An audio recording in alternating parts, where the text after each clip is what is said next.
Digital satellite സംപ്രേഷണ മേഖലയിലെ നൂതന സാങ്കേതിക വിദ്യകളുടെ പ്രദർശനമായ ക്യാബ്സാറ്റിന്റെ 23ാമത് എഡിഷന് ദുബായ് വേൾഡ് ട്രേഡ് സെന്ററിൽ തുടക്കമായി. പശ്ചിമേഷ്യ ആഫ്രിക്ക മേഖലയിലെ ഏറ്റവും വലിയ മേളയായ ക്യാബ്സാറ്റിൽ ലോക രാജ്യങ്ങളിൽ നിന്നുള്ള ആധുനിക സാങ്കേതിക വിദ്യയോടുകൂടിയ ഉപകരണങ്ങളാണ് പരിചയപ്പെടുത്തുന്നത്. ഡിജിറ്റൽ മീഡിയ രംഗത്തെ ആധുനിക ടെക്നോളജിയുടെ സാധ്യതകളെക്കുറിച്ചുള്ള അന്താരാഷ്ട്ര സെമിനാറുകളും ഒരുക്കിയിട്ടുണ്ട്.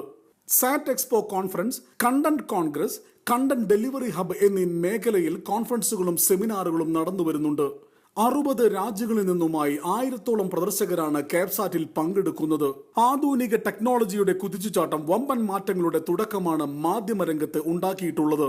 മീഡിയ പ്രൊഡക്ഷൻ സംപ്രേഷണ മേഖലയിൽ ടെക്നോളജിയുടെ വികാസം ക്യാബ്സാറ്റിലൂടെ തുറന്നു കാട്ടുന്നുണ്ട്. ഈ വർഷത്തെ ക്യാബ്സാറ്റ് എക്സിബിഷനിൽ പുതുതായി 4 രാജ്യങ്ങളിലെ പ്രദർശകരും പങ്കെടുക്കുന്നുണ്ട്. സാറ്റലൈറ്റ് ഡിജിറ്റൽ മീഡിയ ബ്രോഡ്കാസ്റ്റിംഗ് മേഖലയിലെ വലിയ മാറ്റങ്ങളാണ് ക്യാബ്സാറ്റിലൂടെ കാണുവാൻ സാധിക്കുന്നത്. അത്യാധുനിക ക്യാമറകളുടെയും അനുബന്ധ ഉപകരണങ്ങളുടെയും നൂതന മോഡലുകളാണ് പ്രദർശനത്തിൽ ഒരുക്കിയിട്ടുള്ളത്. Big 40 middle east, Dubai.